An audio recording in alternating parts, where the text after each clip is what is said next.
The wind howled through the metal mountains of the junkyard. Broken ships, robot arms, rusted engines, and alien trash piled high under a dull red sky. The city lights were far behind, and no one came here unless they were desperate. Ray was desperate. He was a human man in his late 20s.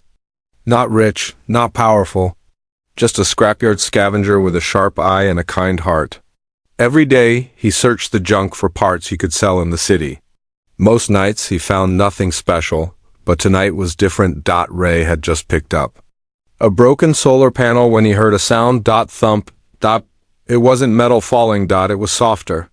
He turned quickly, his flashlight cutting across the dark piles. Something had just dropped from the sky. He climbed over a large ship engine, boots crunching broken glass. Then he saw it, half buried in the junk, glowing faint blue, was a small capsule, not big like a shuttle, just large enough for one person. It had crashed gently, without an explosion. Steam hissed from the cracks on its sides. Ray stepped closer, heart beating faster. There were alien markings on the shell. Strange letters. But one thing was clear. A red warning light flashed near the center, slowly fading. He knelt beside it and wiped off the dust with his glove. Through the cracked glass he saw her, a girl. An alien girl. She looked young, maybe his age. Her skin was pale purple, almost glowing in the low light. Her hair was silver, tangled and long. Her clothes were thin and torn. And she wasn't moving. Ray's breath caught in his throat. "Is she alive?" he whispered to himself. He touched the glass. Her fingers twitched. Alive. Without thinking, Ray grabbed a crowbar from his bag and started working on the seal. The capsule groaned as it opened. Cold air poured out, and a strange smell metal and flowers filled the air. The girl's body trembled. Her eyes opened slowly, bright, glowing violet. She stared at him in terror and curled away from the light. "It's okay," Ray said softly. "I won't hurt you." She didn't understand his words, but she felt the tone. She blinked, her lips moving like she wanted to speak, but no sound came. Ray pulled off his jacket and draped it over her. "You're freezing," he said. "Let's get you out of here." The girl tried to sit up but collapsed again. Her body was weak. Her skin had strange symbols, burns, maybe brands on her arms. Who did this to her? Why was she thrown away? Ray didn't have answers, only questions. But he knew she would die if he left her here. He gently lifted her in his arms. She was light. Too light, like she hadn't eaten in days. Her eyes flickered open again as he walked, and she whispered something in a strange language. Ray kept walking through the piles of junk, heading toward his old garage on the edge of the yard.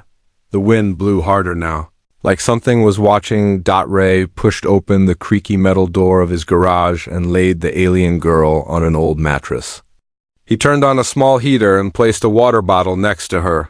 "You're safe now," he whispered. She didn't answer. He sat beside her, staring at her strange but beautiful face. Who was she? Why was she in a capsule? Why would someone throw her away like trash? Ree had no clue, but one thing was clear. This girl didn't belong in a junkyard. Outside, up on a tower of twisted metal, a red drone lit up. It had scanned the crash site, and it had sent a signal. Coordinates locked. Target located. Inside the garage, Ray cleaned the cuts on her arm. She flinched but didn't pull away. She watched him quietly, her eyes full of fear, but also something else, hope. He smiled gently. "Don't worry," he said. "You're not junk."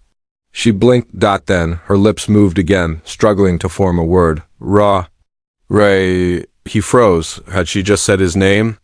Ray didn't remember telling her, but before he could speak, the garage lights flickered. The power was dying, or maybe someone was tampering with it. Ray stood up fast, grabbed a wrench and looked out the window. Nothing. Just the wind. But deep in the shadows, the junk shifted. Something was coming, and the girl, they weren't done with her yet. The storm began at dawn. Rain didn't often fall over the junkyard, but when it did, it came hard, like the sky wanted to wash the whole place away.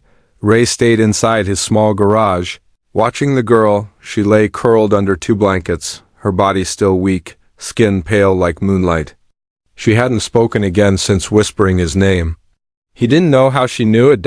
He had questions. Too many, but the girl was shaking. Her lips moved as if she was talking in her sleep, whispering strange words that made no sense to him. Ray sat beside her with a hot cup of instant broth and whispered, "Hey, drink this." Her glowing eyes opened slowly. She flinched back, then looked at his face. She studied him like she was trying to see through his skin, searching for danger. Ray smiled softly and offered the cup. At first she didn't move. Then she sniffed it. She took one sip and her hands didn't stop shaking. Ray sat with her as thunder rolled overhead. Hours passed. Ray checked the power lines outside the garage. Something had fried them from the inside. Melted wires, not natural. He patched them the best he could. No cameras, no net. They were cut off when he returned inside. The girl was awake. And standing. She had wrapped herself in his old coat, still too big for her frame. Her silver hair hung in messy strands, and her violet eyes followed him like a cat ready to bolt. "Hey," Ray said, hands raised. "It's okay. I'm Ray, remember?" She looked down, then pointed at herself. "No." "Name," she said in rough, cracked voice. Ray stepped closer. "That's all right. You don't need a name right now." She looked at the broken mirror on the wall. Her face tensed like she hated her reflection. Then she said one word, "Trash." Ray felt his heart drop. "No," he said quickly. "You're not trash. I found you in the trash, but that's not what you are." She pointed at the symbols burned on her arm. They glowed faintly now. Code. Number. Ray leaned in and read it. Unit 7, Class X tool, rejected tool. Rejected. He couldn't believe it. "They called you a tool?" he asked. She nodded slowly. "They said, no heart, no purpose. Broken." Ray didn't know what kind of species she was, but everything in his gut told him she wasn't broken. She had feelings. She was scared and cold and trying to survive. That wasn't a tool. That was a person. "What if I give you a name?" Ray asked. She tilted her head. "A name is something only people get," he said. She looked unsure. "How about—" Ray looked at the storm outside. "Luma, like the light," she blinked. "Ma?" he nodded. "Luma," she whispered it. Again, as if trying it for the first time. Then her lips trembled, and a tear rolled down her cheek. She didn't understand why someone would give her a name, but she didn't hate it. That night, Ray made a small soup and watched her eat slowly. She was still quiet, but calmer now. Then, in the middle of the night, she woke him up. She was shaking, holding his wrist. "Sound," she whispered. "Coming." Ray stood up and listened. At first, he heard nothing. Then he felt it. A low hum in the ground. The same kind of hum that came from hovercraft engines. Military grade. Ray grabbed his jacket and opened the hidden panel behind his wall. It led to an old sewer tunnel, long sealed, but not to him. He turned to Luma. "We need to hide." She didn't argue. She followed. They crouched in the dark, listening. Above, the boots hit metal, not human voices. Deep, sharp alien words echoed through the junkyard. "They're scanning," Ray whispered. Luma closed her eyes. Ray looked at her. She was glowing faintly. "What is that?" he asked. She looked ashamed. "My body, biocore leaking. They trace it." Ray cursed under his breath. "They'll find us." Suddenly, Luma took his hand. Her fingers pressed against his chest. Ray gasped. For 1 second, he felt cold run through his heart. Then warmth. Then silence. Her glow vanished. Ray looked at her in shock. What did you just do?" "I hide," she said, voice shaking. "In you?" Ray didn't understand the science, but it worked. Above them, the boots moved past. No alarms. No signal. They weren't found when the footsteps faded. They came back up into the garage. Ray sat on the floor, stunned. "You hid your signal by using my heartbeat?" She nodded. Double quotes. "Why would they do this to you?" Ray asked. "Why throw you away like that?" She looked away. "I felt too much. They wanted perfect machine. I cried." Ray shook his head slowly. "You cried, so they threw you away?" She looked down. He gently lifted her chin. "You're not a tool, Luma. You're a person. And you're not alone now." Luma blinked fast, as if more tears wanted to come. but she held them in, outside. The rain finally stopped, but a drone high in the clouds had just registered a signal, buried under the noise of the storm. The weak pulse of an old code had slipped through. Unit 7 had been found again. The junkyard was silent, too silent. Ray stood in the shadows behind his garage, watching. The storm had passed, but the air felt heavier than before. Like something dangerous was crawling under the sky. He wasn't wrong. His boots barely made a sound as he stepped across the gravel. He had seen the flicker in the clouds. Something had scanned this place. A red blink, so fast you could miss it. But Luma had felt it too. Her whole body had tensed, like prey sensing a predator. Inside the garage, Luma waited under the floor panel. Ray had shown her how to hide, how to stay quiet. She had nodded once, no questions, as if she had done this too many times before. Now, Ray stood guard, but the junkyard didn't belong to him anymore. He felt it. He saw it. 3 dark shapes appeared on the ridgeline tall. Armored. Not human. They were hunters. Not local. Not police. These were off-world units, private bounty teams that hunted rogue biotech. Ray recognized the armor, military grade with scanning visors, chemical sniffs, heartbeat locators.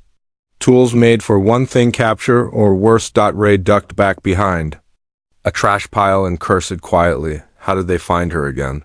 He'd patched the wires, shut off all signals. But maybe that wasn't enough. He returned inside fast and shut the metal door. Luma crawled out from under the floor. "They're here," he said. She nodded, already pulling the coat tighter around herself. "I feel them. Same scent. Like oil and death. You've seen them before? They hurt others. Ones like me." Ray's jaw tightened. He grabbed the wrench he always kept by the door and tossed a small knife to her. She looked at it strangely. "You ever use one?" Luma shook her head. Ray hesitated, then said, "If they find you, they'll take you back. You know that, right?" She nodded slowly. Her hands shook, but not from fear, from something else. "From memory? They put collars," she whispered. "We couldn't speak. Couldn't cry. One girl tried." They shut her heart. Ray didn't ask what that meant. He knew it meant death. Not loud, not dramatic, just cold. He took her hand gently. "We're not letting them take you back." The footsteps echoed closer. Outside, the bounty team scanned the area. One knelt beside the trash pile where Ray had first found the capsule. Another held a device that lit up faint green. "She was here," one of them said in another language. Signal was masked. "Human interference likely. We search. Check all structures. Kill the man if needed." Ray heard it through the vent. Luma heard it too. She looked at him, panicked. "You die for me?" Ray smiled grimly. "Not planning to die. Planning to confuse them." He had one trick left. Ray led Luma into the back room, past old shelves and tools, and opened a hatch in the floor, an old escape tunnel he had never used. It connected to the main sewer under the scrapyard. "You go first," he said. "I'll stall them." "No," she said quickly. Together, Ray shook his head. "If they catch us both, we lose. If I slow them down, you get out, maybe find help?"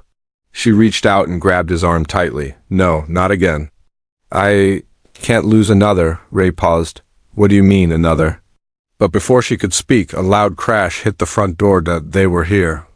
"Go," he whispered. "That's an order."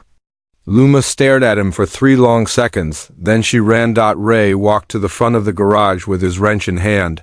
The door burst open. 3 armored figures stepped inside. Weapons raised. Ray smiled like a fool. "Sorry, guys. I just sell junk. No aliens here unless you count the busted toasters." One of them scanned him. Human heat signature, alone. Another stepped forward and aimed a scanner at Ray's chest. Then it stopped. "Wait," the alien said. "His signal. There's an imprint." She masked herself inside him. Ray's heart dropped. They knew. He swung the wrench hard at the closest one, but the metal armor didn't break. They threw him to the ground, smashing tools as they pinned him. The third one moved past him toward the back. "She's running," it said coldly. Luma ran through the tunnel, her feet slipping on wet stone. Her heart raced. They would find her. They always did.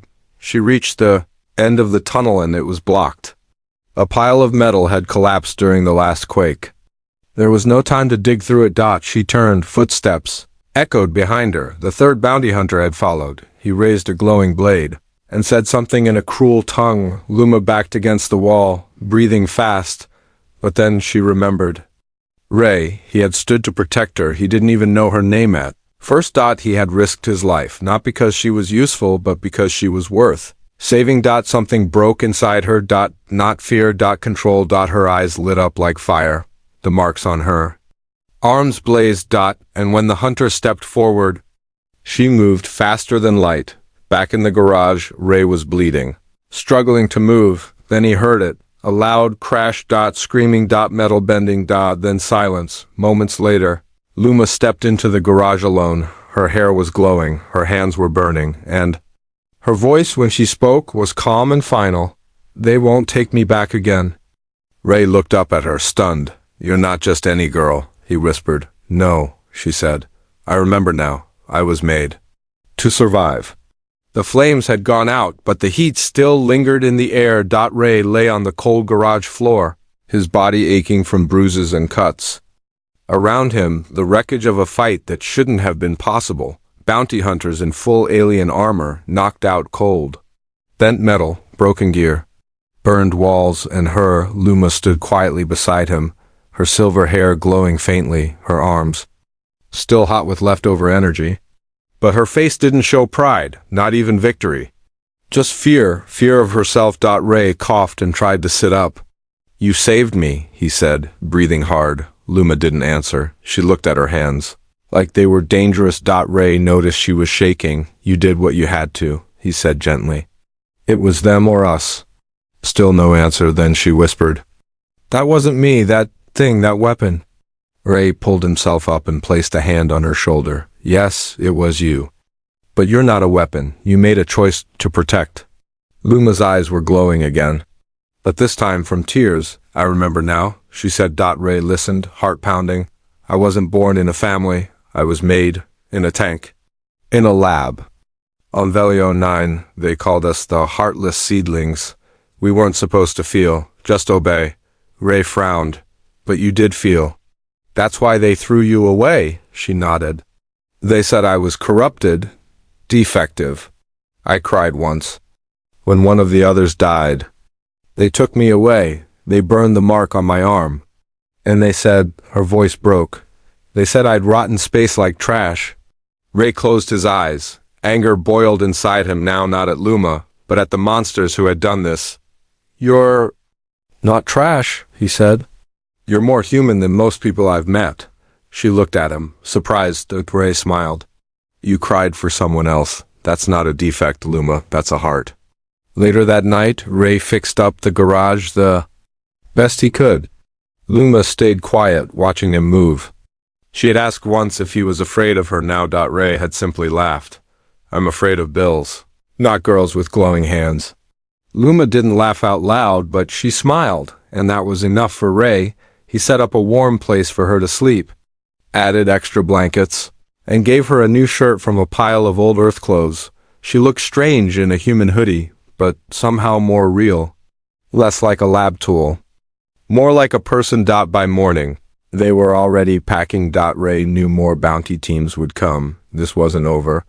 And now that Luma had used her power again, more sensors might have picked it up. They needed to leave the junkyard. Where do we go? Luma asked as Ray checked the old hoverbike parked behind the shed.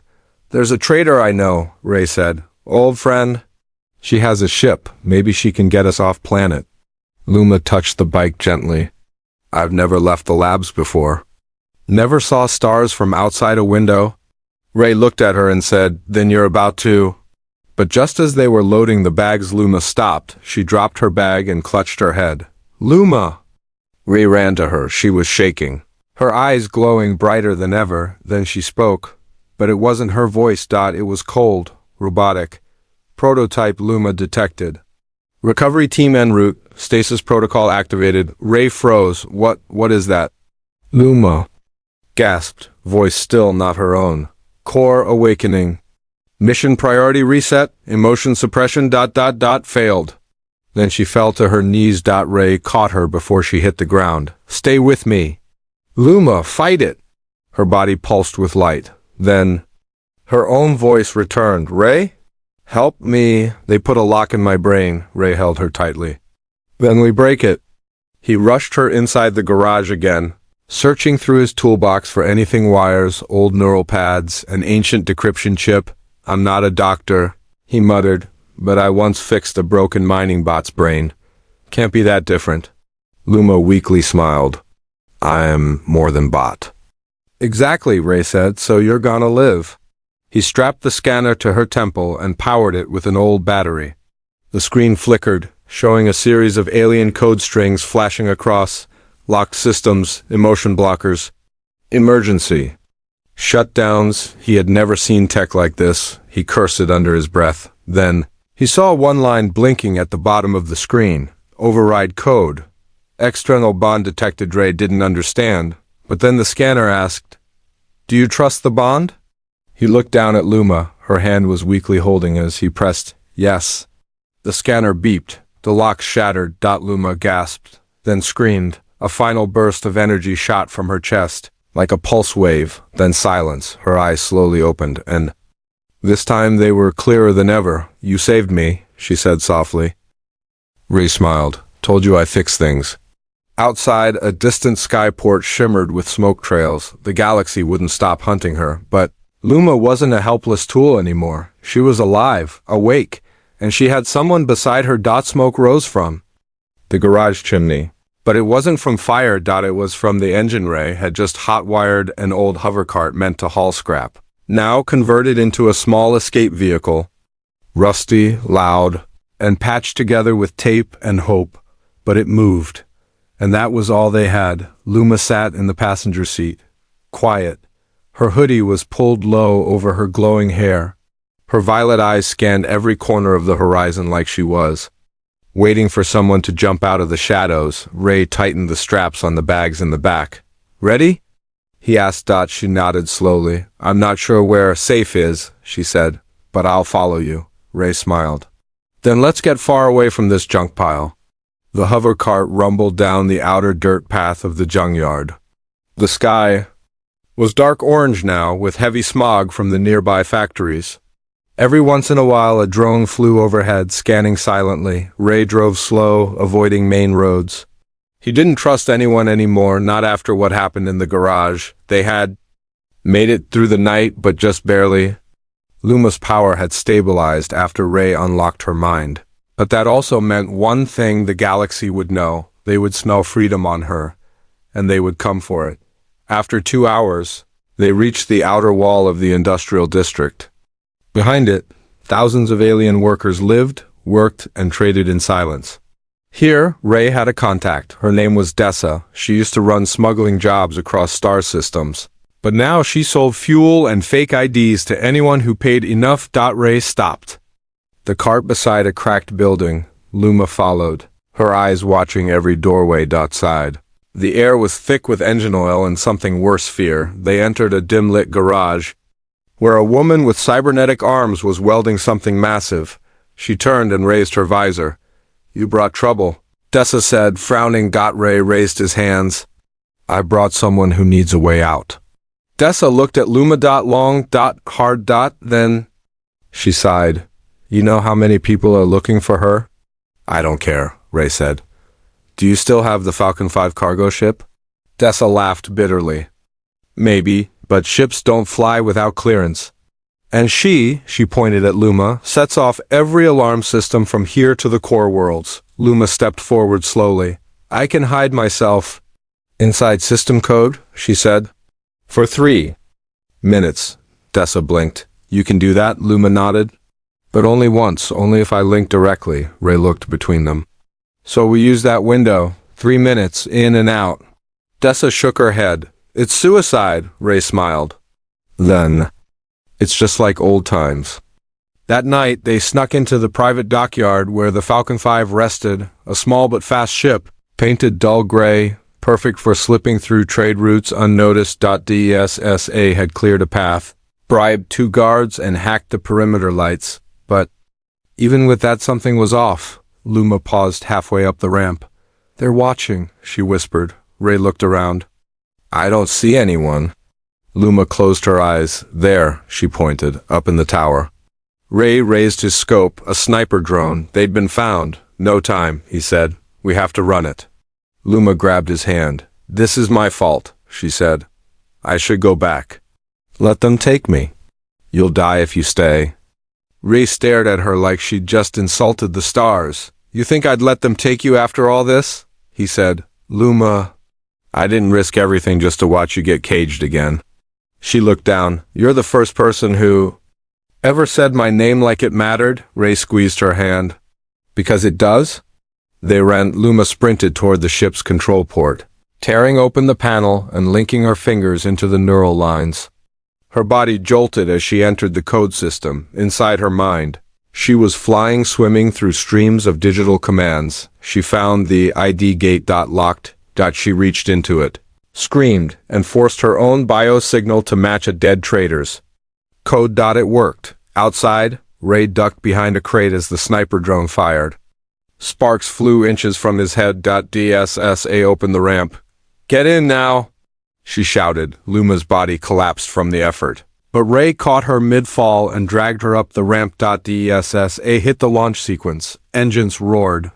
Bullets rained down, but the Falcon 5 rose into the air, shaking hard, and shot through the last checkpoint gate just as the sirens wailed. Inside the ship, Ray laid Luma down gently. She was breathing. Exhausted. But alive.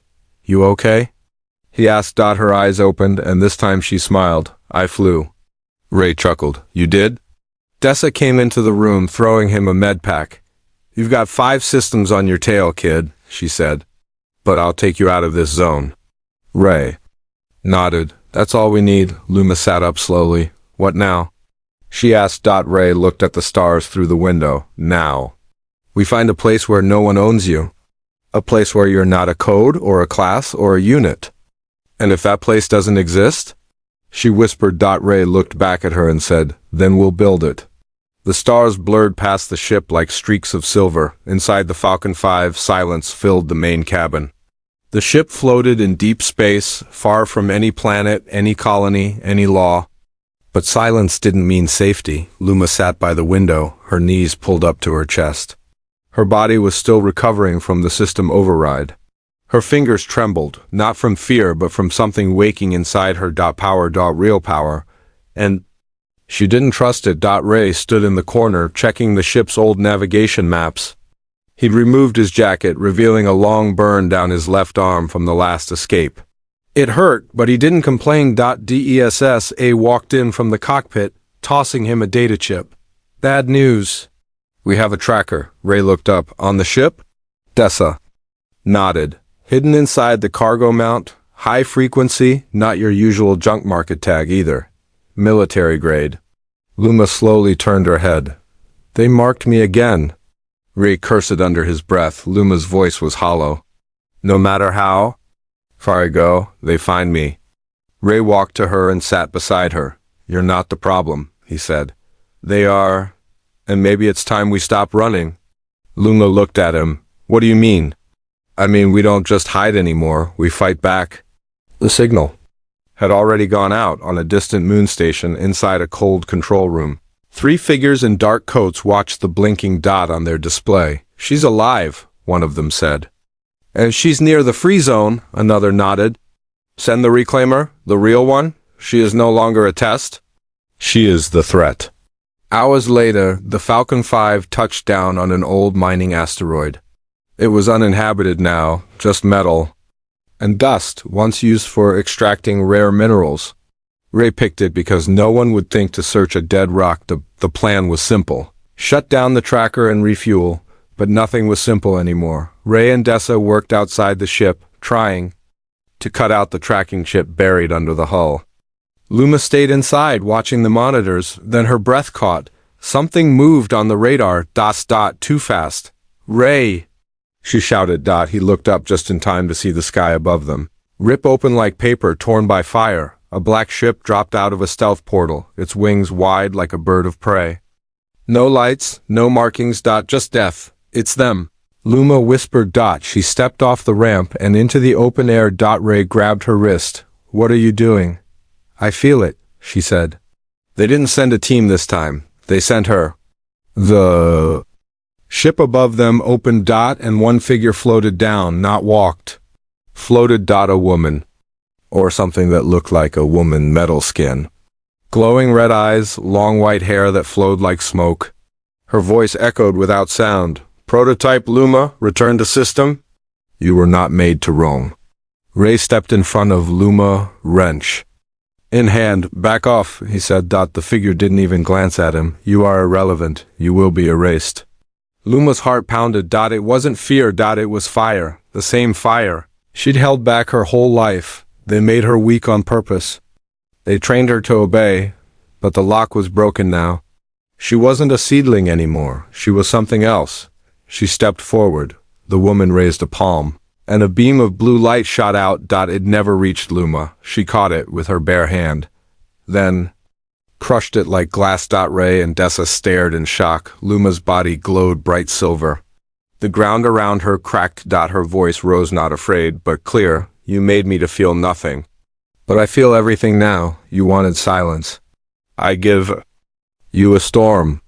The two figures clashed. Light against metal. Heart against machine. They moved faster than eyes could follow, strikes shaking the sky. Ray ducked behind a rock, shielding Dessa. She's holding her own, he said. No, Dessa whispered. She's winning. Luma slammed her enemy into the ground. The reclaimer stood up, damaged, sparks flying. You are unstable, she hissed. Luma answered, I'm alive. Then she released a pulse of raw energy. It wasn't an attack. It was her soul breaking free. The reclaimer screamed as her systems overloaded. Her body cracked, shattered, and exploded into dust. When the light faded, Luma dropped to her knees. Ray ran to her. Her breathing was slow, her skin dim. I didn't mean to destroy her, she said. I just wanted her to stop. Ray held her tightly. You didn't destroy her, he said. You freed yourself. Luma looked up at the stars. I was always afraid of what I was, she whispered. But now I think maybe I was meant to choose what I'd become. Ray smiled. Then choose with me. Far above, in a cold chamber of a hidden station, another signal blinked. Reclaimer lost, said a robotic voice. A shadowed figure leaned forward. Then begin phase 2. If the prototype remembers who she is, the others will too. The stars didn't feel far anymore. Not to Luma, not after everything. She stood on the deck of the Falcon 5, wrapped in silence, staring through the ship's window as galaxies turned like rivers of light. Her eyes no longer glowed out of fear. They glowed because something inside her had awakened. Not just power. Purpose. Ray walked up behind her, arms crossed, bruises still healing. He didn't say anything right away. Just stood beside her, watching the same sky. It's peaceful, he said softly. Luma nodded. But for how long? Ray tilted his head. We bought time. Not forever, but time. Sometimes that's all you need to start something real. Dessa entered the cabin, holding a datapad. Her expression was serious. I decrypted the last pulse from that machine you destroyed, she said. The reclaimer wasn't working alone. She was just the first. Ray's heart dropped. There's more? Luma turned slowly. Dessa continued. Dozens, maybe hundreds. But that's not the worst part. She placed the datapad down, displaying a map of several star systems. The company that built you. They're reactivating the program, not to capture you. To copy you. Luma stepped forward, eyes narrowing. They want to make more like me? Worse, Dessa said. They want to erase the old versions. You're what they call a corrupted model, but your memories, your heart, your independence, it scares them. Ray spoke up. So what? They'll hunt down anyone who ever felt something. Dessa nodded. And not just seedlings, anyone who helped one. That includes you, Ray laughed dryly. Figures. Luma touched the map. Gently. One red dot blinked. It wasn't where she came from. It was where others like her still were, hiding, trapped, waiting. Ray noticed. What is it? She looked at him. There are more of me, she said.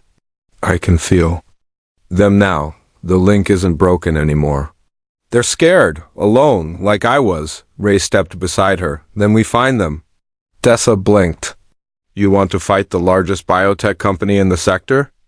Luma didn't hesitate. I don't want revenge, she said. I want to free them, give them a choice, Ray nodded.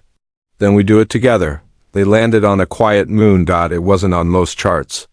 It had no cities, no trade routes, just mountains and silence, but underground there was something else. An old lab, abandoned. Years ago, Ray held a flashlight while Luma walked ahead, following signals only she could feel. The walls were lined with pods, some broken, some empty, but some still held life. One by one they opened them, 3 girls. One boy, all young. All like her, fragile, lost, glowing faintly. Ray handed each of them food, blankets, soft words. Luma knelt beside a small girl with bright gold eyes. Do you know your name? She asked gently. The girl shook her head. Luma smiled. Then let's choose one. Weeks passed. Ray's quiet ship turned into something more, a moving home. He added sleeping bunks. Dessa upgraded the shields. Luma trained the others, teaching them how to use their powers with control, not fear. They called themselves the Free Sparks. They weren't soldiers. They were survivors, building something new, for the first time in her life.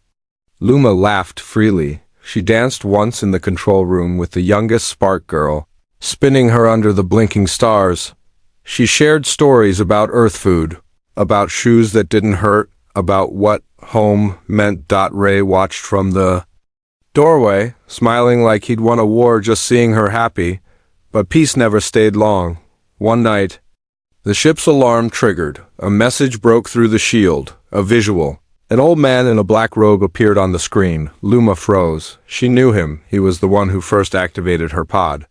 The one who called her worthless. Prototype 7. He said calmly, "You have disobeyed. You have polluted others." "But we are not angry." Ray stepped in front of the screen. "She's not your property." The man ignored him. "She will return. Or we will erase everything she touches." The message ended. Just static remained. Luma didn't cry. She turned to Ray. "I need to go." Ray's eyes widened. "You're not serious." "I'm not running anymore," she said. "I'm ending it." They made a plan. It wasn't a perfect one. Dessa would sneak into the main station and plant a virus in the central AI. Luma would distract their security by flying into the main hangar openly. Ray, stubborn as ever, would go with her. "You don't need to protect me," she said on the way. Ray looked at her and said, "I'm not protecting you. I'm following you." The final battle was not fire and thunder. It was silence and choice. Luma stood in the main hall of the lab that made her, facing the man who once ordered her deletion. He offered her a new collar. She broke it in half. "You taught me to fear myself," she said, "but you were wrong. I'm not broken. I was never broken." Behind her, the other sparks stepped out of hiding, strong, glowing, alive. Ray appeared, bruised but standing. And then the virus hit the system. The lab shut down, one by one. The locks on other pods across the galaxy released. Now, the stars don't seem like rivers of light. To Luma, they feel like open doors. She stands on the deck of a ship that's not made for war, but for freedom. Ray leans beside her. "What now?" he asks. Luma smiles, looking into the sky. "Now we help others. Like us, one spark at a time."